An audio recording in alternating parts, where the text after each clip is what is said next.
tarde a todos. Os principais mercados hoje no mundo experimentaram quedas expressivas. Os principais índices do mercado da Europa fecharam com uma baixa, em meio a rumores de que a Grécia não conseguiria reunir todos os credores suficientes para prosseguir com seu programa de troca de títulos sem acionar o mecanismo que pode colocar o país em situação de default. Comenta-se até que a Grécia estava pleiteando entre 65% e 75% o deságio dos seus títulos. Realmente isso é uma moratória, é um default.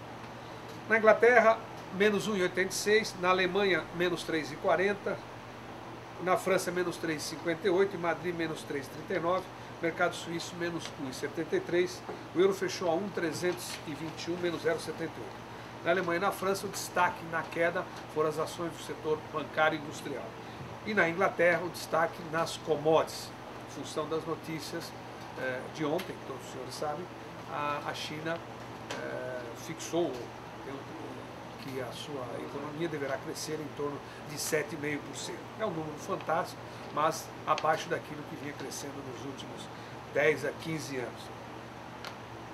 Em Milão, as ações da Unicred, do Banco Unicred, caíram 5,18% e as do Unione di Banque italiano de Itália recuaram 5,46%. Que são bancos que têm posição também em títulos tanto dos governos da Itália como também da Grécia. Já em Paris, o destaque negativo foram as ações do BNP Paribas, cujos papéis caíram 6,4%. É um grande tombo. E a maior queda na Bolsa de Londres foi o Banco Barclays, com uma queda de 5,54%. Com perspectivas piores para o crescimento da China anunciado na véspera, as preocupações quanto à atividade mundial se intensificaram. As mineradoras na Bolsa de Londres, Xstrata, menos 1,05, Rio Tinto, menos 1,93, foram as mais afetadas. Assim como a siderúrgica ThyssenKrupp na Alemanha, com uma queda de 5,78. Nos Estados Unidos, os principais índices acionários fecharam em baixa, pressionados pelos dados econômicos da zona do euro, após o PIB da região mostrar um recuo de 0,3% no último trimestre do ano passado. Além disso, as preocupações com o default desordenado da Grécia voltaram a ganhar força, refletindo comentários do Instituto de Finança Internacional. Dow Jones fechou 1,57 de queda, 12.759 pontos. O SP 500 a 1.343 pontos, com uma queda de 1,54. E o Nasdaq a 2.910 pontos, com uma queda de 1,36. Petróleo na Bolsa Americana, 104,93, menos 1,69.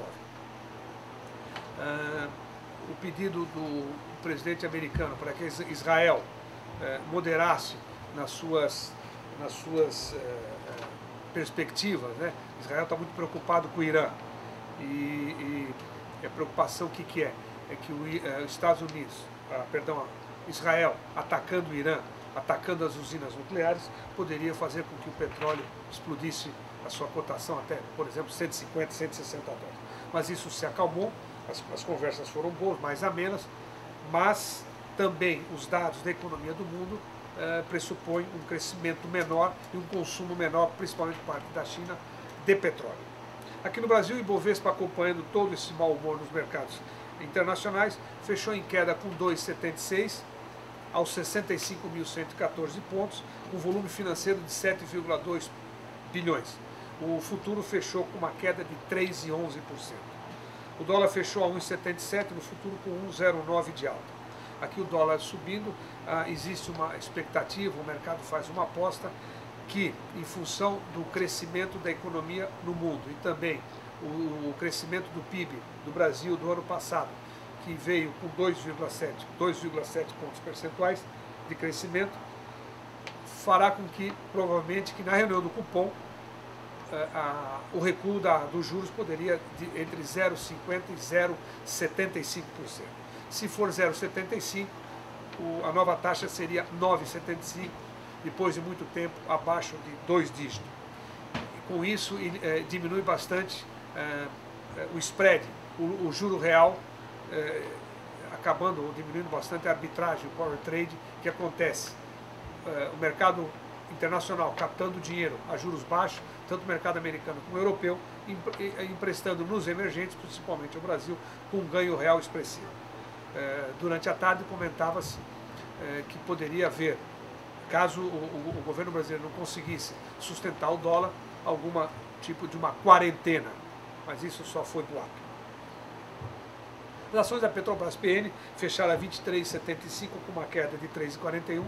A presidente Maria Foster, da Petrobras, que quando da sua posse foi muito clara que existe uma defasagem muito grande nos preços dos combustíveis praticados no Brasil, ontem foi obrigada a desmentir, a dizer que, provavelmente foi chamada a atenção ou pela presidente Dilma ou pelo ministro Lobão das Minas e Energias, que é o chefe imediato da Maria Foster, que é a presidente da Petrobras, teve que desmentir possível aumento de petróleo.